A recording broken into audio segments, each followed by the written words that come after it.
अरे वही दुनिया की जंगें हुई है सब मुल्कों में। अच्छा, कहीं वहाँ महंगाई नहीं हुई, यही हुई है। पाकिस्तान में ही हुई है। जबकि यहाँ जंग नहीं हो रही है, अमन है, और यही महंगाई कर दी, पेट्रोल पे, दूध पे, हर चीज पे। अब भारत अपने इत्तेहादियों के साथ मिलकर पाकिस्तान के अवाम पाक फौज के हौसले पस्त करना चाहते हैं।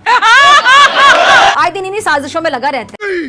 मैं नहीं मानता। पाकिस्तान जन्नत से भी ज्यादा खुशहाल है। अच्छा, कोयटा मगरबी बाईपास पर गैस पाइपलाइन में धमाका, 8 इंच कुतर की गैस पाइपलाइन को नुकसान पहुंचा। हाय अल्लाह! खाली दूध के ऊपर जो 20 रुपए बढ़े थे, क्या चाइना से दूध आता है? पाकिस्तान इतना तरक्की कर रहा है, कब हो गया ये? और अभी भी तरक्की बर्दाश्त नहीं होती। कब हुआ कब? आप नरेंद्र मोदी के तासुबज़दा बयान जब पढ़ लेते हैं, गुजरात का वाकया सबको याद होगा, मुसलमानों के खिलाफ जो हुआ, मतलब वो भी बर्दाश्त नहीं कर पाते। वो बर्दाश्त नहीं कर पाते कि पाकिस्तान इतना कामयाब है। अच्छा बात नहीं है। या ईरान से दूध आता है जो उन्होंने 20 रुपया बढ़ाई। आप हमें बताओ, हमें समझाओ, हम किस तरीके से इनका मुकाबला करें, किस तरीके से इनको समझावे। यहाँ पर दूध शहद की नहरें बह रही हैं। कब हो गया ये? 2 रंग की रोटी खाना मुश्किल हो गया हमारे लिए। एटमी रियासत अल्हम्दुलिल्लाह। पेट्रोल की कीमत जो गाड़ियों में आते हैं ना, उनकी वो पेट्रोल के वो निकाल रहे हैं। अभी तो पेट्रोल नया आया भी नहीं है, अभी से उन्होंने रेट बढ़ा दिया। लग गए 322 रुपए से 355 रुपए कर दे, बताओ हम कहाँ जाएंगे? यही तो कयामत है। क्योंकि हमारी हुकूमत आने वाली है ना, क्योंकि हराम इनको लगा हुआ मुंह पे। एकदम कड़क माल। ब्रिगेडियर रैंक से ऊपर के जितने भी ऑफिसर्स होते हैं, ये मुल्क तो उनका है, हम तो उनकी रियाया हैं। सुनते जाइए। एक अदारा मजबूत था, वो आर्मी का था, वो आज भी मजबूत है। हाँ भाई हाँ। उसने पाकिस्तान पे हुकूमत की है, उसने ना तो हमारी गवर्नमेंट को काम करने दिया है। खुद को इस मुल्क का हाकिम कहलवाने वालों ने लम्हों में, चुटकियों में करोड़ों लगा दिए, ना ही खुद कफील होने दिया हमें। आज हम जिस भी हालत में खड़े हैं, उसमें कहीं ना कहीं उनका भी रोल है। और आज इस कौम की हालत क्या है? इस कौम की हालत है कि बताई भी नहीं जाती। तो रहने तो फिर कहते हो कि यार इंडिया इतने आगे निकल गया है, हम लोग पीछे छूट गए हैं, राधी साजिश है, इंडिया की जो लाबी है, साजिश करना उसकी हाबी है। ये तुम दिन भर ये गाने गाते रहते हैं, लाबी और हाबी। और सुने, पाकिस्तान नमक पैदा करने वाला दूसरा बड़ा मुल्क है, लेकिन ये हम भूल जाते हैं कि नमक हराम पैदा करने वाला पहला बड़ा मुल्क है। हम में इतनी जरूरत ही नहीं है कि किसी फौजी के खिलाफ हम बात कर सके। दुनिया की नंबर 1 आर्मी है, नाकाबिल शिकस्त है, हर वक्त अंदरूनी और बैरूनी साजिशों का सामना कर रही है। मैं मौलवियों का ये काम था कि वो आपको मुकम्मल तालीम की तरफ, इल्म की तरफ लेके जाते हैं, लेकिन ऐसा हुआ नहीं। उन्होंने 3 चीजें पकड़ ली। उन्होंने जनाजा पढ़ाना, नमाजें पढ़ानी है और निकाह पढ़ाने हैं। इसके अलावा उनका तीसरा काम, चौथा काम मुझे बता दें कि क्या करते हैं। मैं बताता हूँ। चौथा काम करते हैं, 4 शादी के लिए उकसाते हैं, बेहतर हुरों की खूबियाँ बताते हैं। जरा सुनिए। जन्नत की लड़की सूरज को उंगली दिखा दे, सिर्फ फिंगर टिप दिखा दे तो सूरज नजर नहीं आएगा। लगता है ये पागल हो गया है। क्योंकि जन्नत की हूर और जन्नत का जो साइज है 130 फुट है। बेहतर हूरें कैसी दिखती है उसके बारे में बताते हैं। ये हूरें होती हैं जैसे यहाँ की औरतें हैं, ये कुछ भी नहीं है। अच्छा, अगर आप चांद के पास भी ले जाओगे उनके तो वो धुंधला पड़ जाएगा। हलाला के बारे में बताते हैं कि हलाला कैसे करना चाहिए।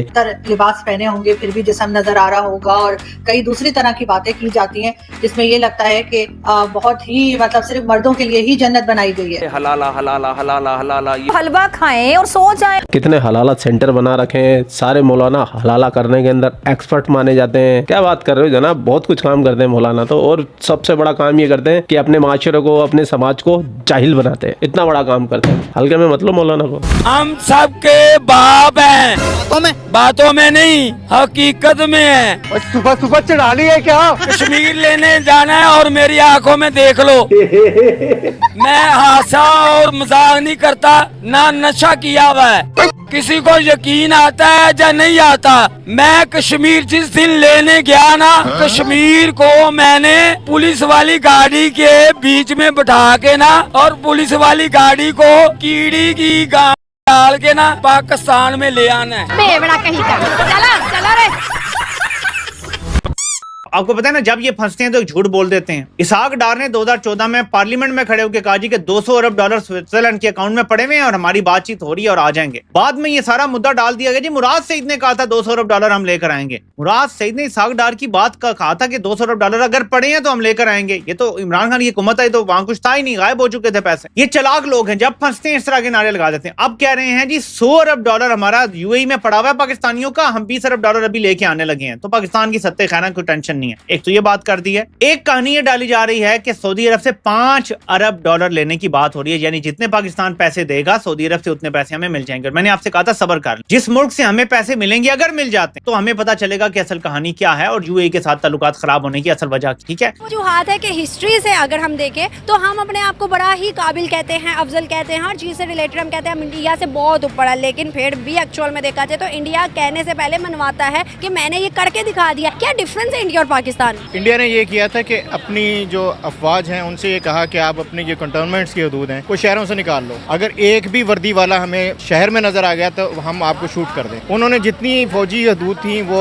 उन्होंने शहरों से निकाल दी। हमने क्या किया है, हमने तो उनको अपना सब कुछ सौंप दिया हुआ है। हमें इतनी जरूरत ही नहीं है कि किसी फौजी के खिलाफ हम बात कर सकें। और नहीं तो क्या। और ये पूरी फौज की बात नहीं है, ये आपके ऊपर के जो ब्रिगेड होती है ना, जर्नल ब्रिगेड जिसे कह रहे हैं, या ब्रिगेडियर रैंक से ऊपर के जितने भी ऑफिसर्स होते हैं, ये मुल्क तो उनका है, हम तो उनकी रियाया हैं। सही बात है। इंडिया ऐसा नहीं करता। इंडिया में आप मुझे बता दें कितने मार्शल लगे हैं। तो जब आपके यहाँ सलाहियतों के बावजूद आपके टैलेंट को बेच दिया जाए, जिसे ये कहते हैं कि टैलेंट हंट स्कीम के तहत उड़ा लिया जाता है, तो आपकी इकानमी कहाँ सफर नहीं करेगी उससे। आप जितनी भी प्रोडक्शन यहाँ पे ले आए उसका अंजाम क्या होता है? क्या आपने फौजी को पूछना है कि हाँ भाई ये करें या ना करें? इन्वेस्टर जो है पाकिस्तान के लोकल वो बांग्लादेश जाना प्रेफर करते हैं, यहाँ पर इंडस्ट्री लगाना प्रेफर नहीं करते। देखे ना, उसकी भी वजह आपके सामने है। अब 3 तस्वीरें एक दिन मैंने देखी हैं। उन तस्वीरों में एक इंडियन औरतें थी, वो खेतों में काम करती दिखाई गई। चाइना की औरतें थी, उनको इंडस्ट्री में दिखाया गया। बांग्लादेश की औरतें वो भी इंडस्ट्री में अपनी काम कर रहे हैं। और पाकिस्तानी औरतें बेनजीर स्कीम प्रोग्राम के पीछे वो सारा दिन बेचारी अपनी जलील होती हैं, आखिर में 300 रुपये मिलता है। तो ऐसी है कि हम अपना मजाक खुद अपने आप को इंसल्ट या अपने आप को खुद जलील करें। अगर हम बात करें ना, जिस तरह से इंडिया और पाकिस्तान के ताल्लुकात बहुत खराब है, हमने बांग्लादेश को भी खो दिया। अब मतलब कश्मीर के लिए इंडिया कहता है कि भाई घुस के मारेंगे, कश्मीर लेके रहेंगे। उनके राजनाथ सिंह ने कहा पीओ को हमारा है और वो खुद आएगा, ये देख लेना। मतलब इस तरह की वो स्टेटमेंट दे रहा है। और ऐसा डर भी लगता है कि भाई जितना वो स्ट्रॉन्ग होता जा रहा है कुछ ना कुछ तो हो जाना चाहिए, अल्लाह ना करे। हम ये कहते हैं, हम मसला ये है कि वो सही बात करते हैं, बहुत उनकी बहुत बातें मुझे अच्छी लगती हैं। वो ये कहते हैं कि हम पेशाब भी कर दें तो पाकिस्तान बह जाएगा। जितनी उनकी बड़ी आबादी है, क्या ऐसा नहीं है? ऐसा ही है। आपने कितनी जंगें जीती हैं इंडिया से? 17 दिन के बाद आप पहुंच गए थे, हमारी जंगबंदी करवा दो। क्लेम करते हैं हम जीते हो। 17 दिनों के बाद क्या हुआ था? कहाँ से जीते हो आप लोग? आपने सब कुछ दे दिया, यानी आपको खाली इंडिया मिल गया था। खाली इंडिया था, आप जाके सिर्फ 2 मिनट की बात थी, आप जाके कब्जा कर सकते थे। आपके जनरल ने कहा कि हमें नहीं चाहिए। क्या लंदन का देख लें कैसे छोड़ा। एक की चीज़ नहीं है, यहाँ सैकड़ों मिसालें ऐसी मौजूद हैं कि पाकिस्तान किसी भी वक्त कुछ भी कर सकता है। हमारा यूथ इतना टैलेंटेड है कि आपकी सोच है। ये वो 313 और 10,000 5,000 वाला हिसाब बिल्कुल ठीक है। हमारे 313 नौजवान काफ़ी हैं उसके आपको चंद्रयान लेके जाने के लिए, लेकिन हमें मौका तो दे दो। हमें तो मौका ही नहीं देते हो। हम कोई भी उड़ान भरते हैं, आप कहते हो नहीं इसके पर उतर दो, ये उड़ कैसे रहा है? उनका निज़ाम तालीम हमसे बहुत बेहतर है। वो अपने लोगों को वो पढ़ा रहे हैं जिसकी आगे उनको फ्यूचर में ज़रूरत है। हमारे यहाँ वो पढ़ा रहे हैं जिसकी कहीं कोई ज़रूरत नहीं है, जिसकी कोई जगह ही नहीं बनती। हम अपना इस्लाम नहीं पढ़ा सके आज तक। लानत है पाकिस्तानियों तुम पे, लानत है तुम पे। हमारे यहाँ लड़ाने वाला कोई भी नहीं है, हमें ज़रूरत ही नहीं किसी के। वो कहते हैं ना, एक कुआं था, कुएँ में जनाब वो सारे रखे हुए थे। हर एक कुएँ के ऊपर ना एक वो गार्ड था, एक कुआं खाली था। उसने कहा ये खाली क्यों है? कहते हैं इसमें पाकिस्तानी है। उसका क्या मतलब है? उसने कहा एक निकलने की कोशिश करता है, बाकी उसको खींच लेते हैं। हमारे यहाँ अलमिया ये है कि हम खुद ही एक दूसरे के दुश्मन हैं। हम एक दूसरे को तरक्की करने नहीं देखते, देख ही नहीं सकते हैं कि हम कोई तरक्की करें। जब तरक्की हमने करनी नहीं है, हमारा सोच ही नहीं है, फिर हम लोग नान नुत्फे से आगे बढ़ ही नहीं रहे हैं।